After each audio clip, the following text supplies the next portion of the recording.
Hey guys, how you doing? Welcome to the Car Rant. Let's get into it. Another crazy week. Let's talk about the revelations that have already fallen out of the news cycle for the most part. One, that Don Jr. texted Mark Meadows and said we have operational control over the mechanisms of democracy. He wanted the White House Chief of Staff to not waste any more time in instituting his father as an American dictator.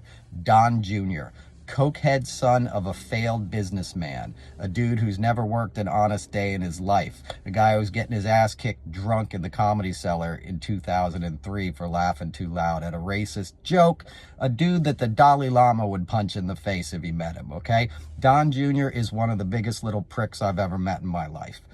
That being said, his sister Ivanka and Jared are much more cunning. When I worked around those folks, it was clear one thing. Don Sr., right? He wants to fill that vacuous hole inside of his soul constantly. He wants to walk into a room. He wants music to play. He wants to hit on / assault women, and he wants to get high, okay? He doesn't really see the big game. Yes, he's a mob boss, and he's always looking out for his own interests, but he's like looking to satiate himself in the moment.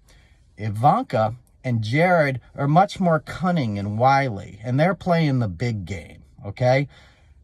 Jared was a psychopath. He has soulless eyes, okay? And he knew marrying into that family would give him access to a sort of like fame capital that he did not have with his convicted felon father. Okay, he couldn't stand the Trumps. Nobody can. But it was a business transaction. And him going to work at the White House was so he could have access to top secret documents, of which he was obsessed about getting. That's why Don Sr. had to override our intelligence agencies and give the guy clearance. So now we learn he gets $2 billion to set up an investment fund, even though he has no experience in capital management and asset management, okay? He's not a stockbroker. He's a fucking moron who spent, $1 billion, $2 billion on a building right before the crash, okay?